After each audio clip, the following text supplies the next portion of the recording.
Become a sustaining member of the Commonwealth Club for just $10 a month. Join today.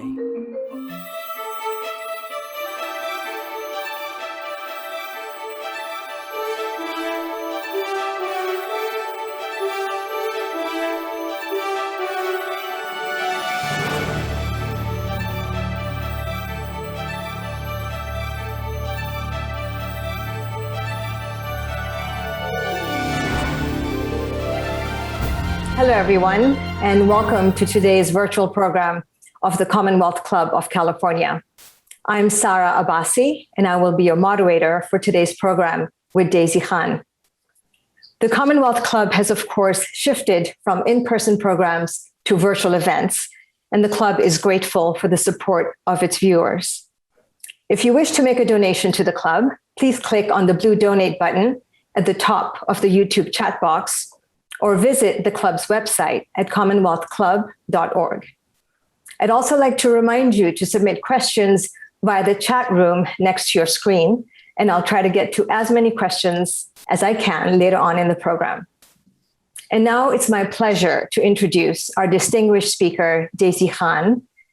Daisy is founder of the Women's Islamic Initiative in Spirituality and Equality, known as WISE.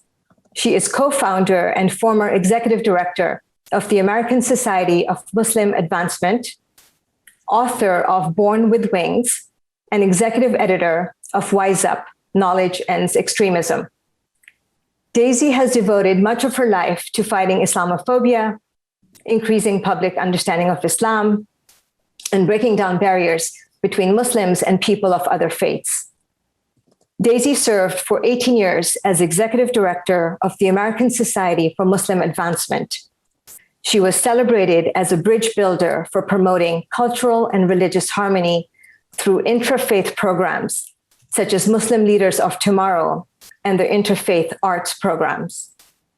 To combat anti-Muslim bias, Daisy created the Today I Am a Muslim Too rally involving 100 interfaith organizations. Daisy has also worked to modernize the role of women within Islam. She believes that women's leadership is essential to solving societal issues and helped establish the WISE Muslim Women Shura Council. The goal of this council is to help women reclaim a religious and legal voice. The council issues informed and religiously grounded opinions on controversial issues of particular relevance to Muslim women in their personal, familial, and societal lives.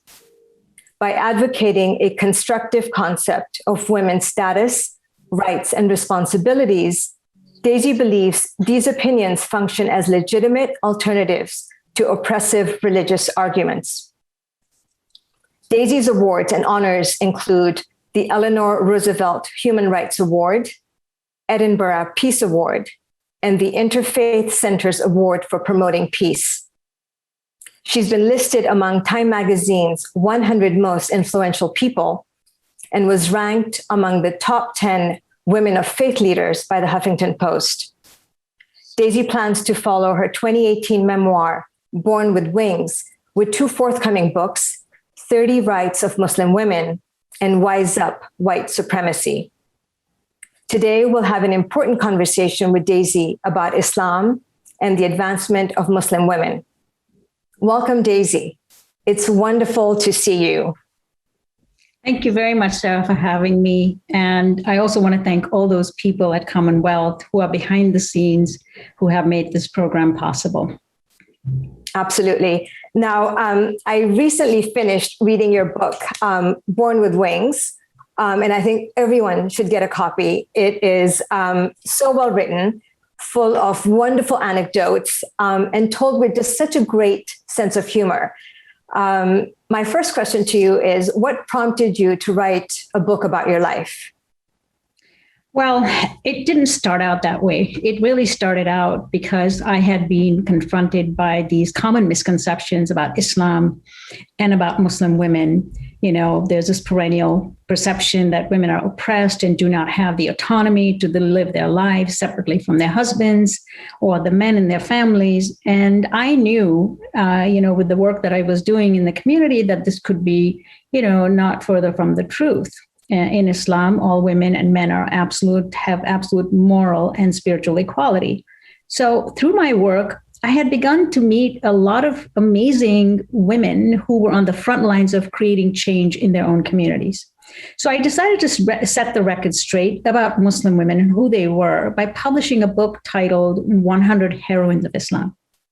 And I met two literary agents who examined these photos and found the kaleidoscope of women's faces truly striking. They loved it. And then they said, there is a problem. The market for illustrated books is gone. Nobody does coffee table books anymore. And then they asked me about my work with these women.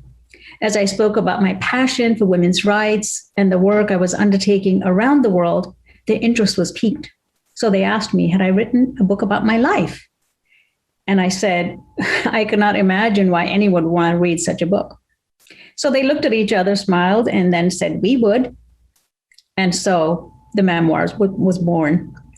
And I wrote it so people could have a cup of tea with me while I give people a nuanced picture of Islam, of Muslims, and, which is currently arguably the most misunderstood and misrepresented faith on our planet today. Yeah, no, and it definitely is the kind of book you can have with sort of a cup of tea and several cups of tea, because it's just things, and there's chapters and areas I sort of go back on and read, because just your anecdotes. So I'm so glad you wrote it. I thoroughly enjoyed it. But I also wanted to ask you if you could tell us about the title of the book, Born with Wings. Is there a meaning or is there a story behind that title and why you chose that particular title? Well, there are several stories behind it. One is a mystical story, which I think that I will leave that for people to actually read the book. But the real story is Rumi, as many people who know him as the 13th century Muslim theologian and most favored poet in America. He has a poem in which he says, you are born with wings, so why crawl through life? For me, this is a metaphor for the human condition. We're all born equal with dignity and inherent capabilities to realize our potential as a human being, or even to reach great heights, but external circumstances somehow prevent us from doing so. And in order for us to achieve these great heights, we must discover our purpose. Why are we here? And what am I supposed to do? And then what is my talent that will make me flourish or achieve my goal? So this is why in the book, I share my own journey of self-discovery, as well as highlighting my interactions with the winged women around the world. That illustrated book that I could not publish, I decided to write the stories of books and insert those stories throughout all the chapters. And I want to show how situations of distress, as many of these women are confronted with, and danger, which is real, because I'm dealing with women in Afghanistan right now and how they are fleeing and how they are afraid for their lives, how their situation of distress and danger can be transformed into hope and triumph. And also by uniting women together, by showing that women are coming together and working together with one another, we can breathe a life into the vision of gender equality globally. And by getting involved, we can take our rightful place and not be oppressed by tradition or injustice, but rather to stand on equal footing as human beings. I think that's so powerful and incredibly empowering as well, as you talk about this global sisterhood. And on the note of empowerment, there's at the beginning of your book, you tell this wonderful story about a pair of red boxing gloves that you received as a gift. Can you share that story with our audience? Well, before I even share the story, I just want to tell the men that are listening, it's so important for a father to empower his daughter, because there is nothing more important. I mean, a daughter looks up to the father. And if you have a father that empowers you when you're a little girl, you can move mountains. And that's exactly what happened to me. I was about 3 years old, and I think I had been bullied. And so I was standing there with my face all down, and my father came up to me with these massive red boxing gloves. I was barely 3 years old, a little girl, and he was teaching me how to punch pow, pow, pow. And, years later, I asked my father, did you ever give me a pair of boxing gloves? And he said, yes. And he remembered it. And I said, why? He said, because you were the third of three daughters and somebody had bullied you. And I wanted you to learn how to fight for yourself. And if necessary, punch them in the face. And that's the world I came into. And I always treasured those gloves because they meant that my father had confidence in me. And the thought of having a real fight with real gloves never really occurred to me. But even as a little girl, I knew that the gloves were always speaking to me. And I did put the gloves on many, many times. It has become a metaphor for me now in life, because there are many challenges that we face. So I always put my gloves on. So I wore them when I came to America for my education. I wore them when I moved out of my home to start a career. I wore them when I actually wrote my first protest letter to Newsday from my college campus. I actually wore them when I refused an arranged marriage to a prince and married an imam instead. And I wore them when I felt the burden of what it means to be a Muslim woman, because that was the real fight that I had to fight. I wore them to convince imams to issue a fatwa against child marriage. I wear them all the time to honor my faith. And finally, I have now begun to wear them, put them both on to fight the extremists among not only my own faith, but also the extremists that are challenging us here in our beloved country, America. And I think at the end of the day, since the very first day when I was 33 years old in the yard in Kashmir, I have never really taken off those red boxing gloves. I feel that I have quietly passed them along to my sisters around the world. And now I will be passing them on to my sisters here in the United States. I think that's wonderful. And your father is absolutely amazing to at such a young age for you to sort of empower you that way and sort of let you know, he's got your back, but that you also have your own strength within you. And so I want to touch on some of the others, or we'll talk about some of the other things you touched on in terms of fighting some of the extremism here. But before we even get to that, in your book, and I wanted to kind of maybe walk through your book for the audience, you talk about learning about religion and religious teachings, more from your grandparents, from Moji and Dadaji, while you were growing up in Kashmir, and just sort of their life examples with some of the things they did around the community. And I thought if you could just share specific examples that come to mind of how they imparted sort of Islam or religious teachings on you or to you as a child. Yeah. So we lived in an extended family in a very large home. There were about 16 children in our house at one time. We were not all siblings. We were cousins and everyone together. We were like the Von Trapps, remember that movie? And they sent in a religious tutor who was brought in to teach us Arabic, because Arabic is the sacred language. The Quran is written in Arabic. And and he was there to teach us how to read and write the Quran. And just like the Von Trapps, we made this guy's life miserable. One cousin pulled a knife on him. Another one put a mouse under his chair, and he fled like his pants were on fire. And we all cheered on, not realizing how detrimental this was going to be for us long term. I mean, today I want to kill myself because I don't know how to read the Arabic the way I should. So there was no formal education, because no imam would ever come to our house again, because the word was out that this is a terrible family. So we basically watched our elders put the Quran into action. And there's a verse in the Quran that there's no compulsion in religion. So there was no compelling or doctrine passed on to us. It was religion by emulation. When giving charity, our grandfather would show us how charity must be given by the right hand so the left hand does not know. And the motto of the family was another verse of the Quran that was emblazoned everywhere on walls and books. And it says, Rabbi zidni ilma, God increase my knowledge. And this was applicable to both boys and girls. So my grandfather came to the US to study engineering at Harvard. And when he returned home, he became a chief engineer and built everything there. And then, then my father was sent to America to pursue an education here as well in transportation. He too returned home. But when it was time for me, and there was no future for me in Kashmir because I was an artist, I too was shipped off to America. But I never went back, because according to my family, I would not be able to realize my potential there. I could only realize my potential in America, because America was a place that embraced, the arts and embraced all kinds of innovation. And so these are just a few examples. There are so many more, but there's not enough time to go into all the detail. Well, speaking of coming to America, before you even talk about your trip here and what it was like, you describe in the book that you grew up in this multi-religious community in Kashmir. You attended a Catholic school, and your classmates and friends were Hindu and Sikh and Muslim, and that you were really quite popular in school. But that once you came to America, I think you said you were 16 when you came here, you felt a little bit like a misfit.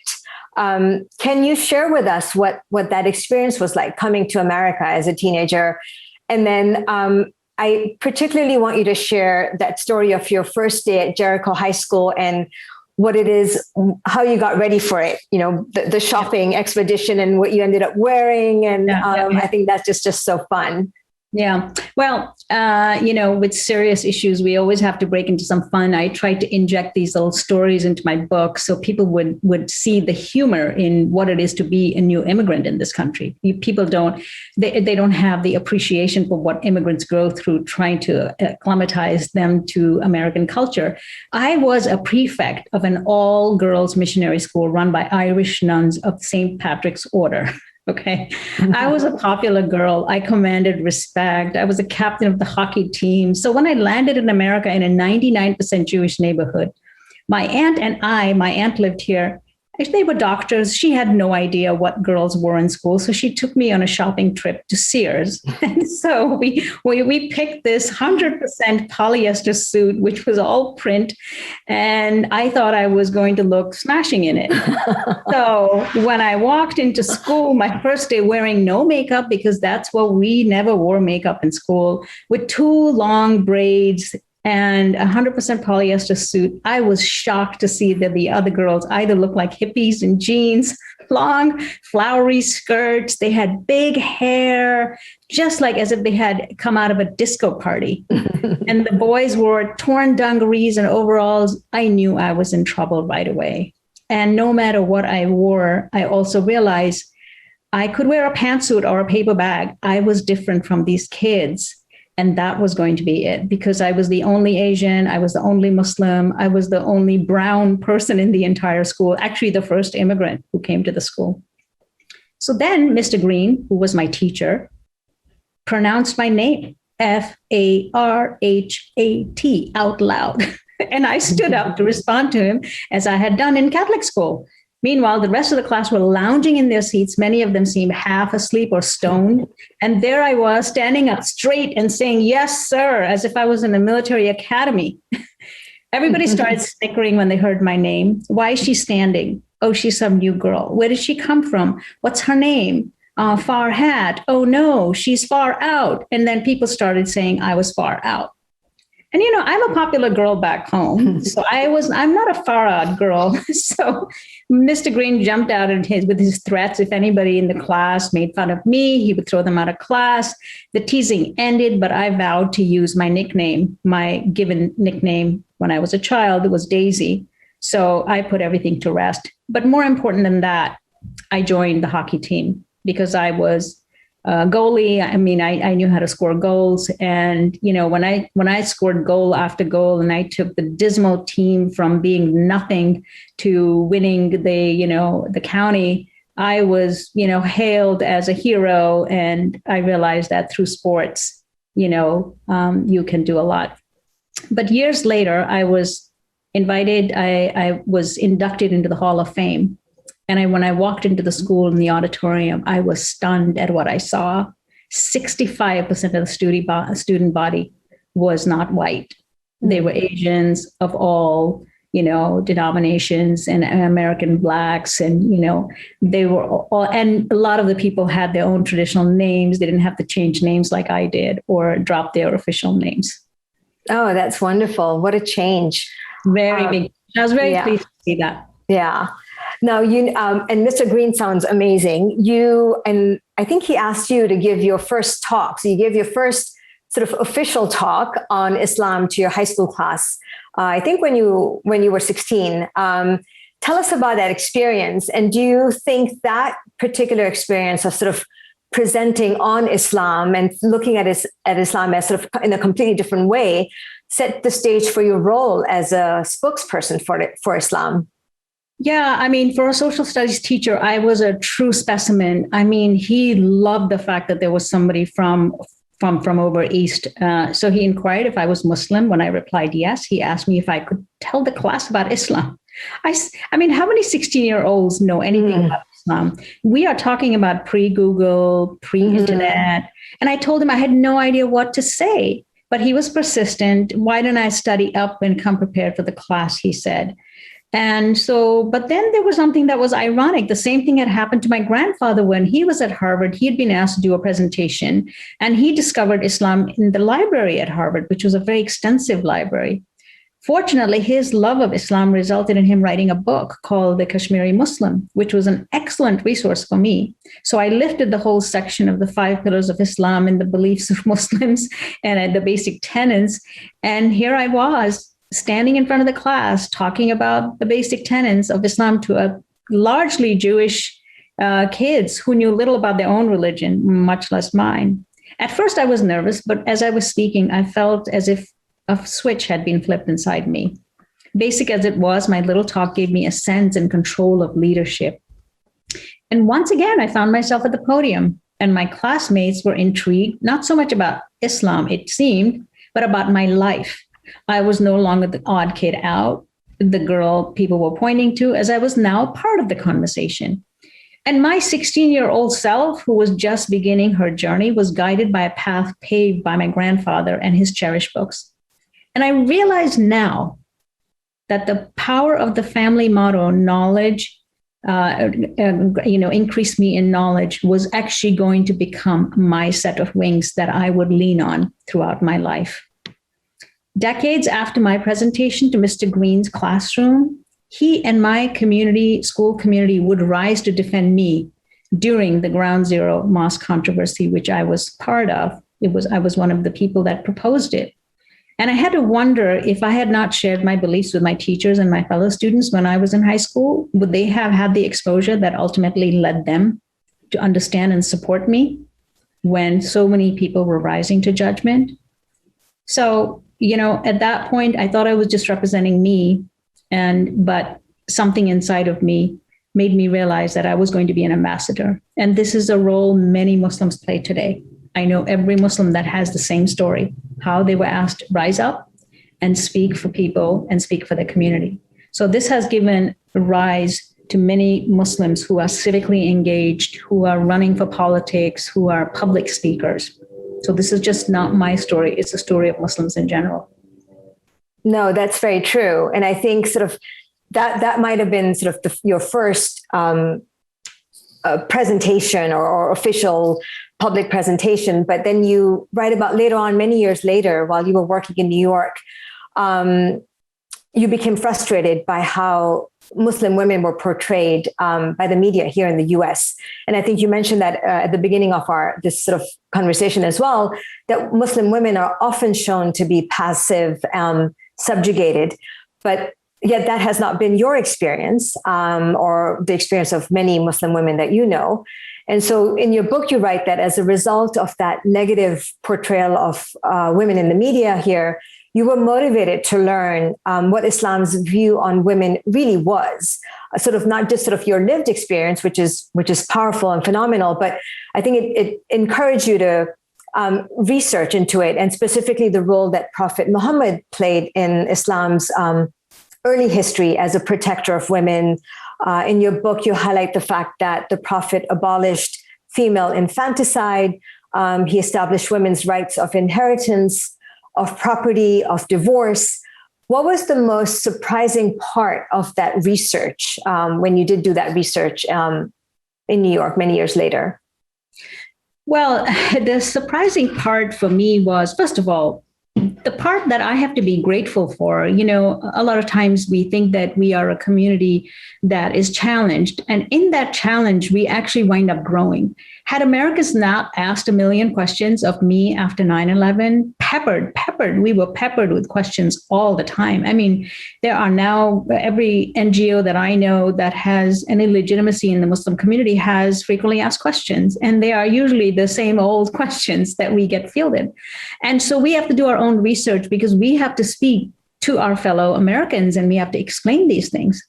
And I discovered the more I delve into the Quran, the more I delve into it, the more I realize how much equality, human equality, is central to our faith.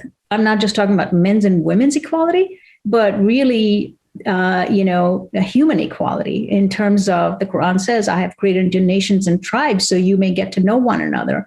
And that, this diversity that we talk about, the diversity inclusion, which is a corporate term, is actually a divine plan.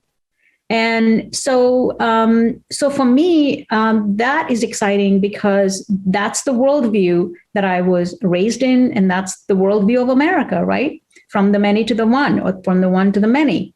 And so I also discovered something that profoundly changed my own worldview, which is that in our theology, in Islam, we believe that all humans are created as God's ambassador on earth. In other words, we are stewards of God. We've been given a piece of divinity, a divine charge, so to speak, to act godlike in this. So I, as a woman, have that same charge. It's not just a charge on men, it's a woman's charge as well. So I rose up with that charge. I realized, oh my God, I have a big responsibility.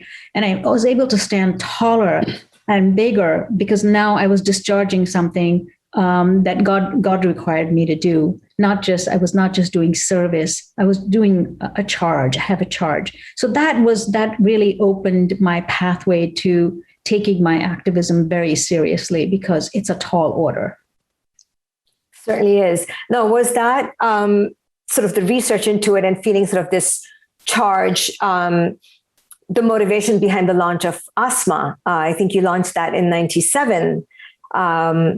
And tell us more about ASMA, what the organization is and what it does. So I had started ASMA in 1997, partly to build bridges between faith communities and to foster an American Muslim identity, because I was coming of age and there were a lot of things that, trying to take the kind of the precise mix of, how to retain the best of what Islam has to offer us in terms of all the essentials of our faith, which is justice, pluralism, equality, the kinds of eternal values that are human values. And then how do you take that and then you restate that in such a way that Americans understand that? And that is the work that a lot of Muslims are doing right now. And I created an organization primarily to focus on that, to, how do you create an American expression of Islam?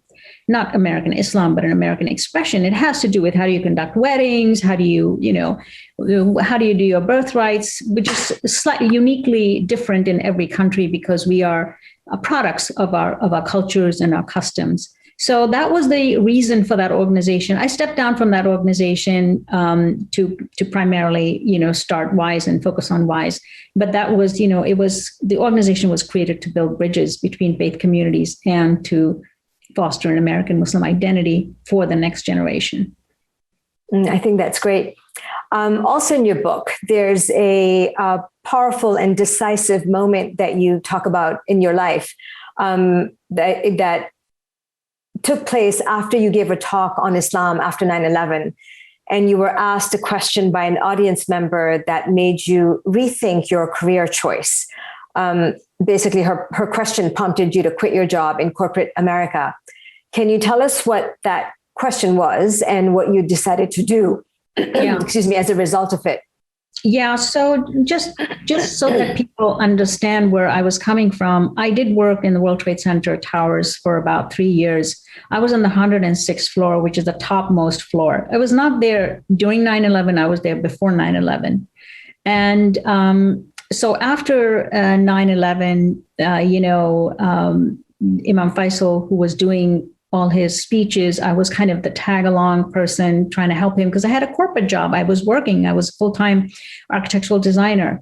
And he was double booked accidentally by me in a synagogue and a church. And he said, well, we can't disappoint either. Why don't you go to the church and I'll go to the synagogue? And I said, well, I don't know how to speak. I mean, I knew how to speak. I could do presentations, but I'd never done public speaking on religious issues. And he said, oh, you've heard me speak 1,000 times. Just repeat what I say. So with that, I went to this little church in Princeton. And, just like the same frequently asked questions came up, and like a parrot, I repeated everything. And then this little old lady, bless her heart, she must have been in her 80s, late 80s, with white hair.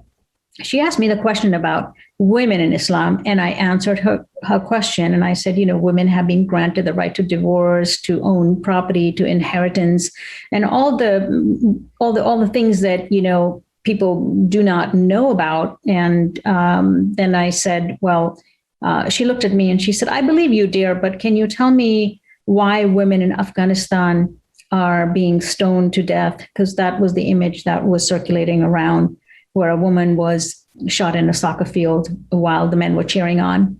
And for me, that image was very traumatic, because as a Muslim woman, I felt like I couldn't do anything.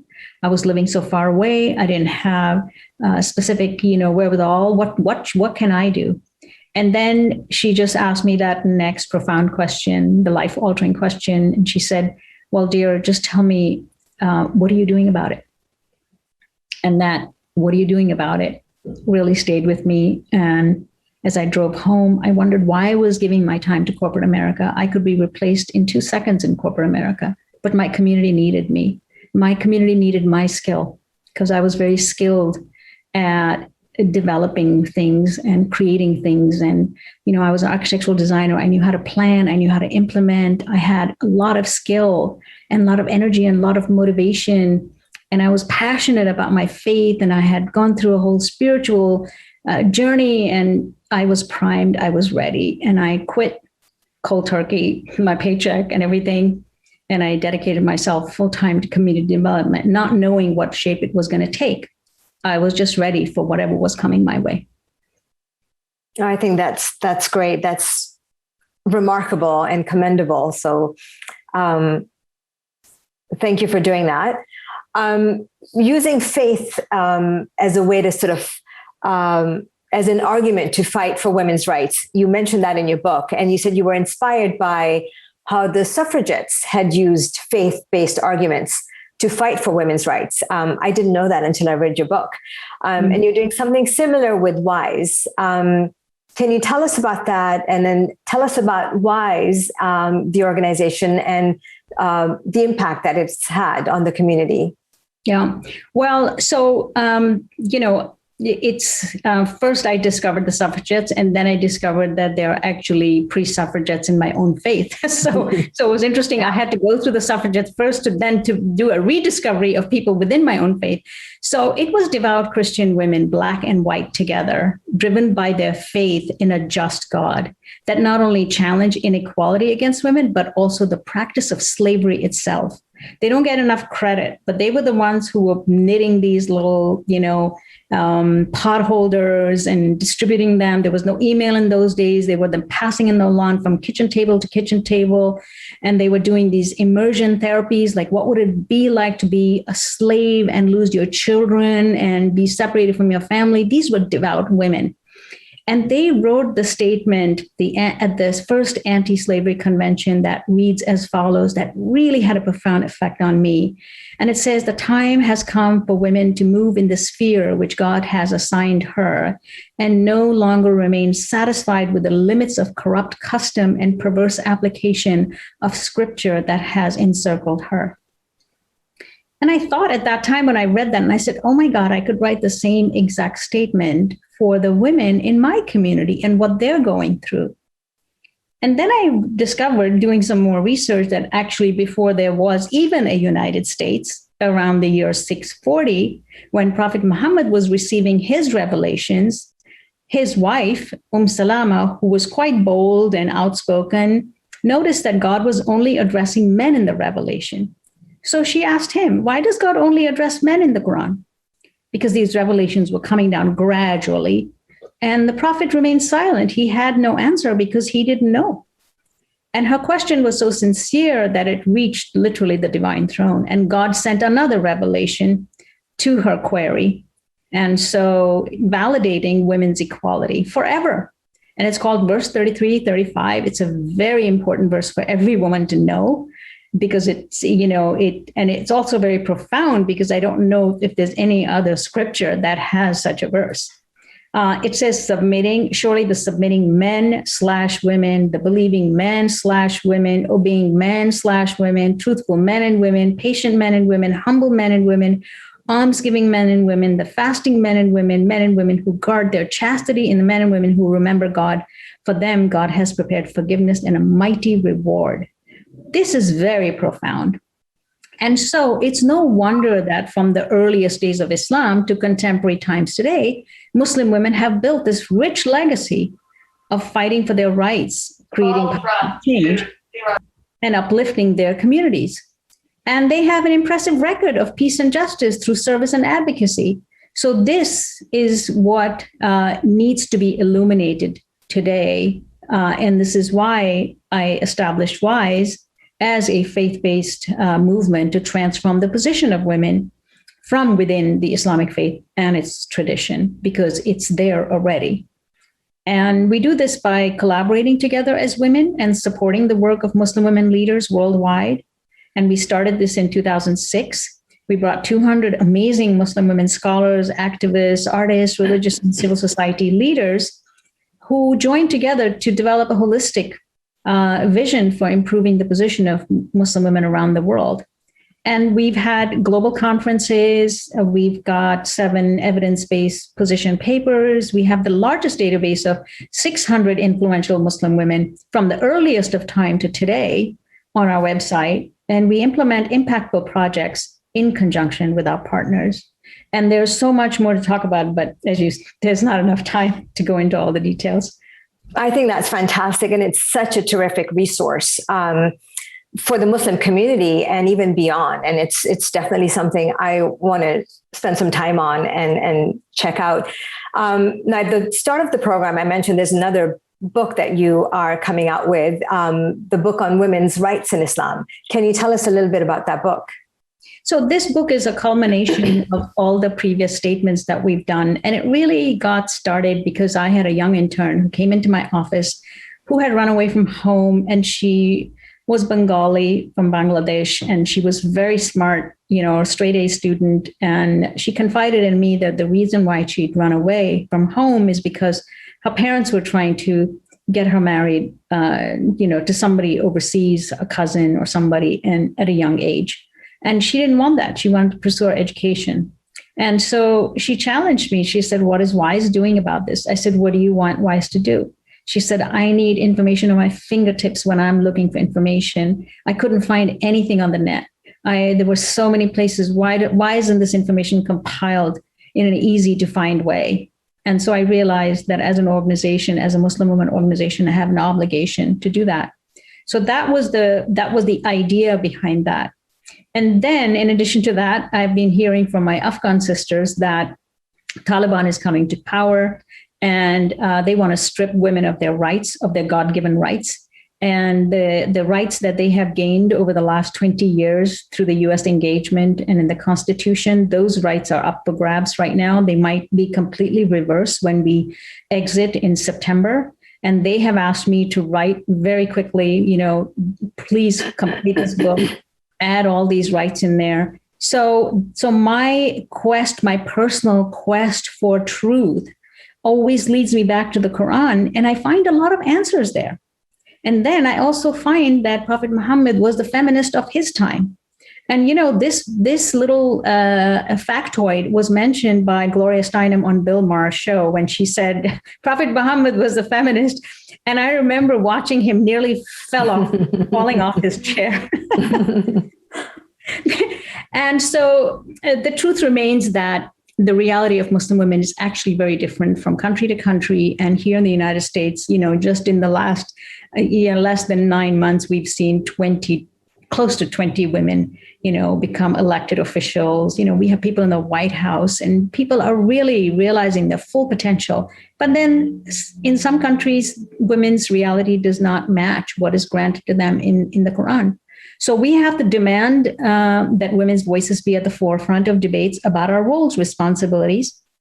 And many Muslim women activists who have tended to avoid Islam altogether suffer from an absence of religious legitimacy, which fails to speak to most Muslims, because Muslims, the highest authority in Islam is the Quran. And if you can cite verse and chapter, and you can, argue that along with that, you can say what the Prophet did about that, that's very powerful. That really penetrates into people's hearts. And so I am publishing this book called 30 Rights of Muslim Women, which is a complete overview of women's rights in Islam with clear Quranic and historical support, and also just disentangle the universal tenets of Islam from the varying customs that prevent women from having these rights. And a lot of times it's the nexus of custom versus religion, or custom trumping religion, that is the issue. So through these 30 rights, we hope to improve the lives of Muslim women by connecting them to their deeply held beliefs and giving them the powerful tool to aid their agency so they can work in their own communities. It's also intended as a formal charge to governments and religious leaders to protect and uphold the Islamic rights of Muslim women, especially in those countries that want to call themselves Islamic. The Islamic Republic of Afghanistan has no right to strip women of their Islamic rights. They can call themselves Islamic, they can call themselves the Republic of Taliban, but they can't call themselves Islamic Republic of Afghanistan if they're going to deny the rights that women have received in 7th century Arabia. Absolutely. I think that's such a powerful book. So when does that become available? I think by fall we should have it out. Wonderful. Want to change tacks a little bit. There was a really interesting anecdote that you shared in your book. It's about multi-faith. So there's one of your friend, Muz, his daughter, Maryam, and you describe a ceremony that you helped her create that honored both her Jewish and her Muslim heritage. Can you share that story with the audience? Yeah, recently we have seen this whole crisis in Palestine and Israel, and it has really affected our communities here. But it doesn't have to be that way, because there are real life examples of people living with one another, loving one another, that are of Jewish faith and Muslim faith. And I don't know why we can't take that, bottle that, and bring that over there and get people to, honor and respect one another, have respect for one another, and understand that with that respect, you can do a lot. So that story, I wrote that story because it was two people that I absolutely respect and admire, Muz and Helene. And they have two children, two daughters, Hava and Maryam. And Maryam was, had been doing some Jewish studies. They decided they were going to teach them both religions, but she went to a very progressive synagogue. And so she had her bas mitzvah. And then she asked her father, well, what is the equivalent of Muslims? And her father he's not that entrenched in the rituals of Islam. So he didn't know. So he panicked and he called me. He said, what do we do? I said, we actually don't have a coming of age specific ceremony per se, like the bas mitzvah. We have ceremonies when somebody recites the Quran, they call it Khatam Quran. That means they've finished the Quran. It's a big thing.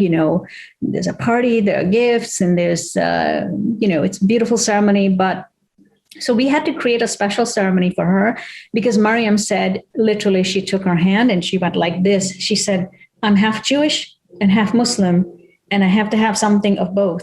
So we created a ceremony for her because she had never really affirmed her Islam, which is called Shahada, when you affirm your belief in God and belief in Prophet Muhammad. So we created a ceremony for her called Affirmation of Shahada, which she would affirm her witnessing that God, there's only one God, and so it was a ceremony in front of many people.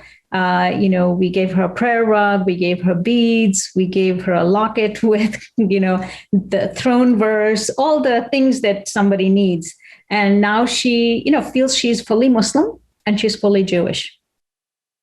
Oh, I love that. And I hope more and more families incorporate that. It's, my kids are past that age, but hopefully it's something I could do with my grandchildren.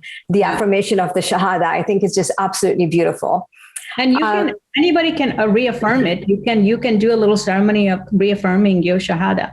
I wish I had done it because I went through the dark days and then I came back and I could have done it if there had been a ceremony like that, public ceremony. Oh, absolutely.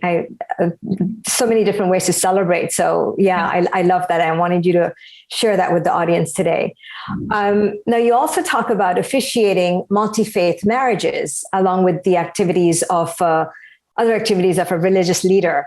Now, did you ever imagine that you would be doing the work of a religious leader?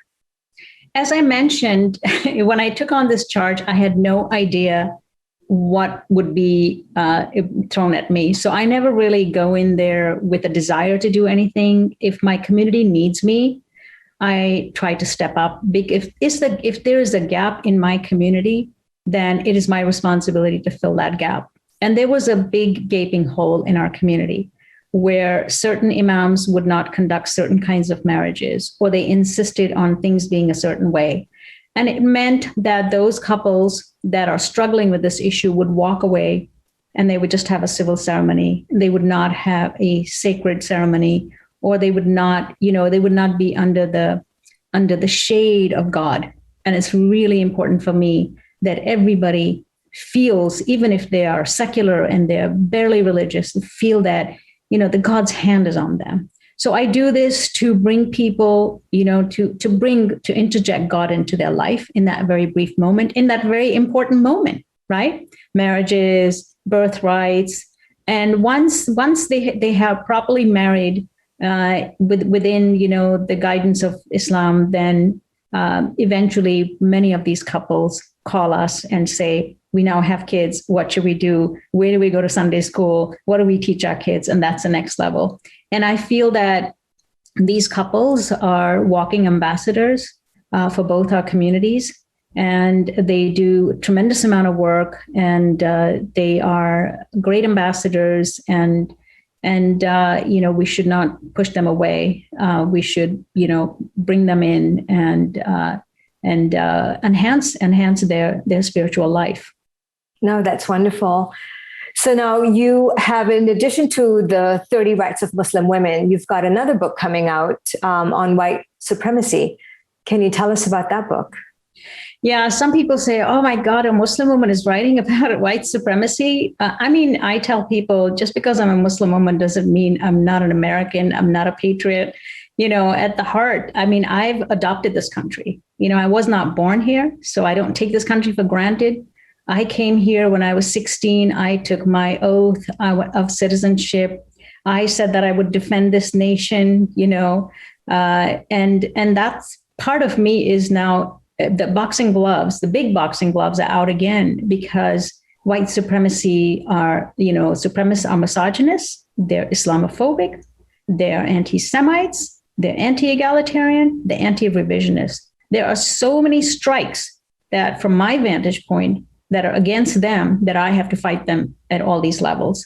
And most importantly, why I need to take this on and my community needs to take this on is because they are impacting our community in a very significant way. Hate crimes have gone up by 65% just last year.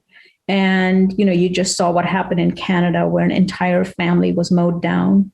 It's terrible. But this is what's happening.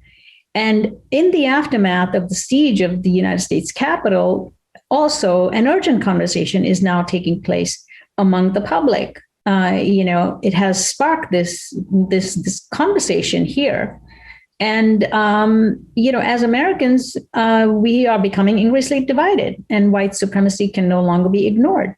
And these white supremacists have caused the greatest number of fatalities across Europe And their politicians are exploiting ethnic and religious stereotypes to promote this exclusionary nationalism. And they're influencing each other in real time via social media and dark web, and are seizing opportunities amongst these current uncertainties of fake news. And their opponents are all of us. Mm-hmm. The white people of conscience are their opponents. Jews, Muslim, Black Americans, all immigrants are their opponents. And they define their opponents based on inborn and unalterable biological traits. They have hostility against anyone who challenges their vision of an exclusively white homeland. They incite feelings of victimhood and outrage at any loss of white socio-political dominance. And they are drastically dismantling democratic institutions and legal protections for non-white people. We see that happening all the time. So there is no single solution to this problem. A holistic response is always needed when such an issue comes up. So what I'm doing is I would like to once again meet this national and global challenge by uniting the public through knowledge. It's the only wings I know. It's the only thing that seems to work for me and the people that get impacted by my work. By bringing knowledge about white supremacist movement into the mainstream discourse, we can educate, inform, and empower people with the tools that they need to change the hearts and minds and curb the growth of white supremacy amongst their communities.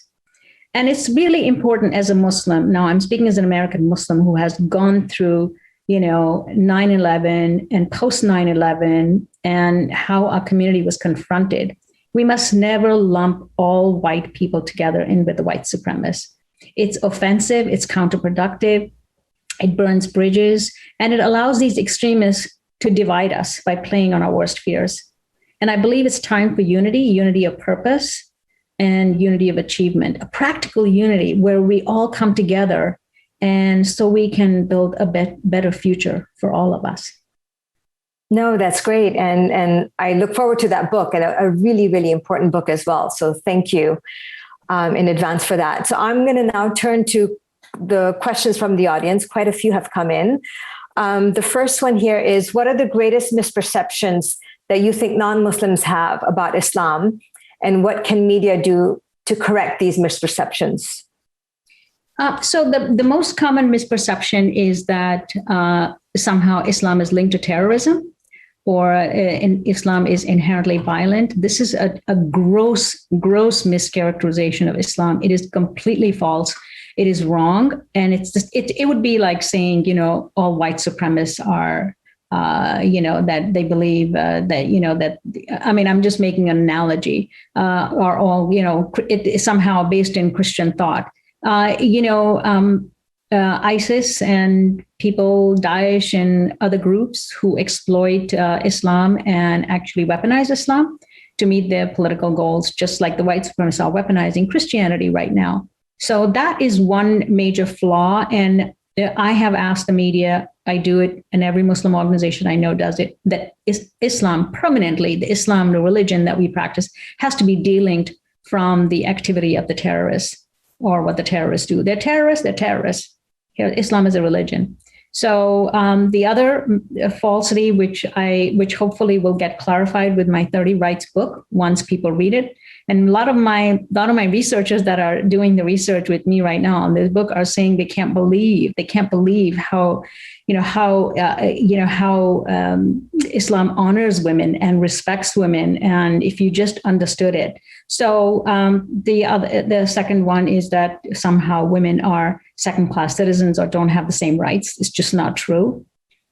And the third one, which is more of a political issue, that somehow Muslims are not capable of democracy, and that that they are only interested in theocracies, or there are many Muslim nations that are democratic nations, and I can't go through the whole list right now, but that's also wrong. And there are, that somehow Muslims are not patriotic. There are more Muslims. There are like 7,000 people that are serving in the U.S. Armed Forces, giving their lives for this nation. And there are others, but I just mentioned the top 3 or 4. Here's another question. What's What's the greatest challenge facing Muslim women, both in and outside of the religion? The greatest challenge, I believe, is that Muslim women themselves don't know their own rights, so they don't know how to fight for their rights. And I think that, it's my hope that after this book comes out, that women will have the information that they need at their fingertips, so they can, fight for their rights. And but that's from within the faith. Externally, I'm also hoping that the book can serve as a tool for our allies who don't understand when they're confronted with these, false narratives about Muslim women, that they will also have that information at their fingertips. So we've written the book in such a way that it's less than 3 pages and they're key takeaways. So all your key takeaways are really easy for you to take away that key thing and say that's just not true, because we Muslims have written it and we've done a lot of research, so everything is supported. So it's external, but it's internal, and internally we have to educate ourselves. That's very important. No, I completely agree with you. There's a lot of ignorance. A lot of people are not aware, women, particularly women and men in our community. So that's a really important book resource that will be available soon. Another question from the audience is, hate crimes are on the rise. What can be done to reduce them against Muslims and all groups that have been targeted?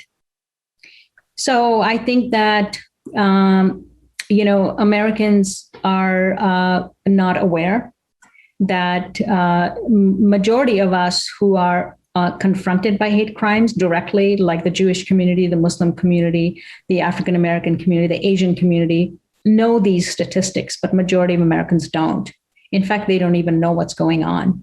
They just discovered white supremacy existed while all of us were confronted by white supremacists for a long time. So now there is a moment, a national awareness that there is a real threat from within. And that is why I think it's important for every American now to learn this information and to bring these facts to the bear. And I believe that majority of Americans are fair.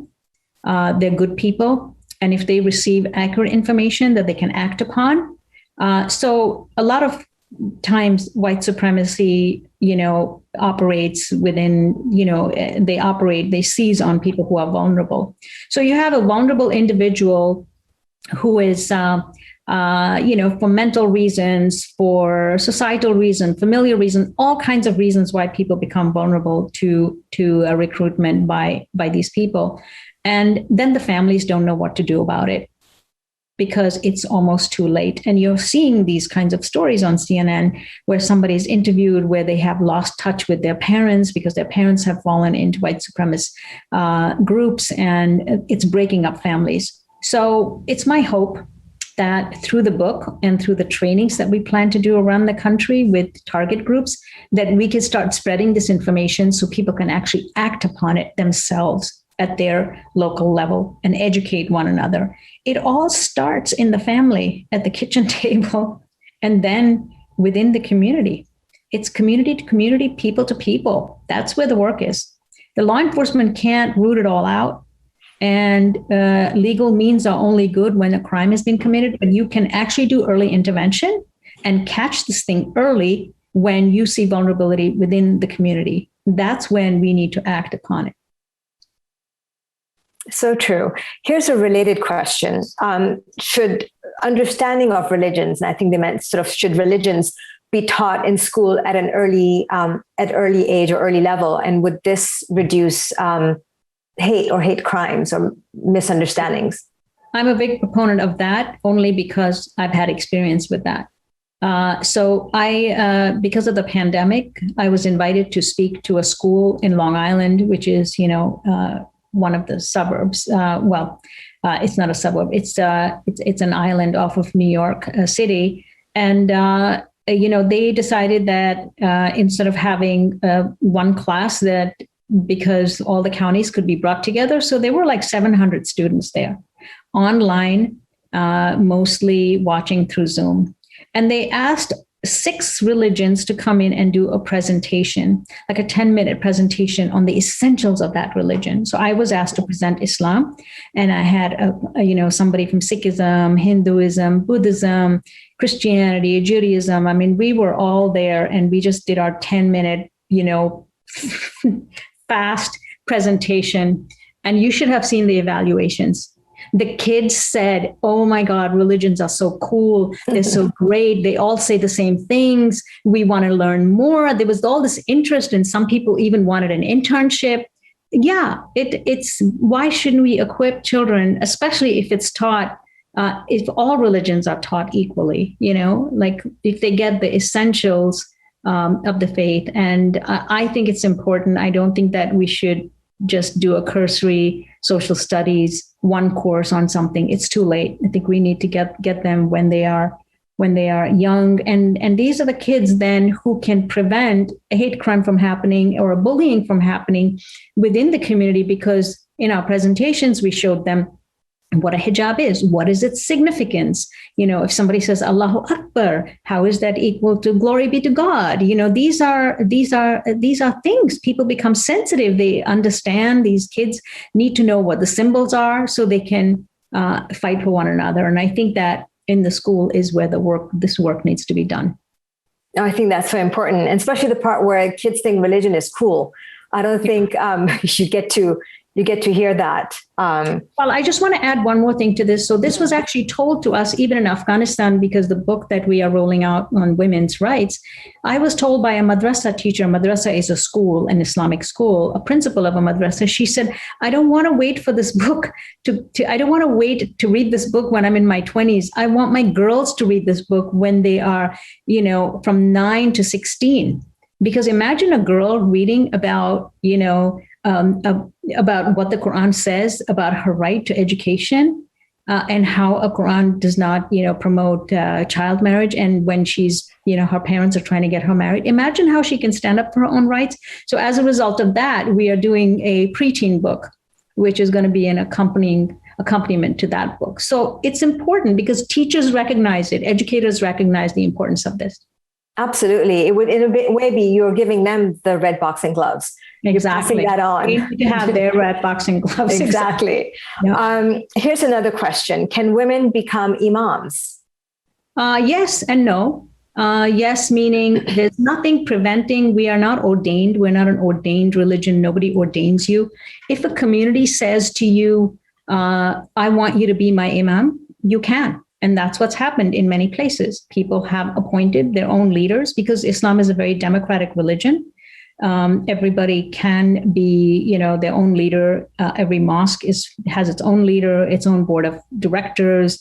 We don't fall under any big rubric of anything, So it's a very grassroots religion.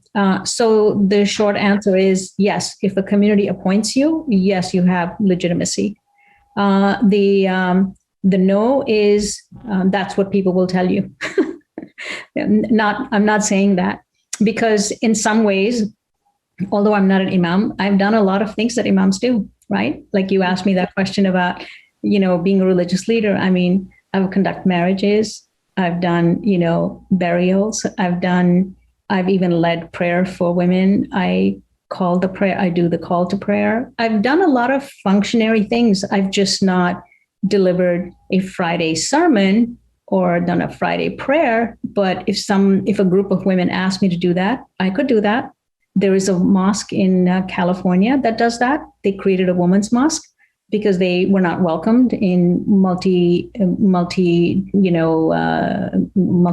places. So they said, we're going to create our own. So the trend is, if women don't feel comfortable and they want to assert their own spirituality, and they feel that they are being undermined, they will create their own space, which is exactly what happened in America when we created, women's schools and women's colleges, right? We just said we're creating our own space. So there's a woman in Denmark, in Copenhagen, who created her own mosque, Mariam Mosque.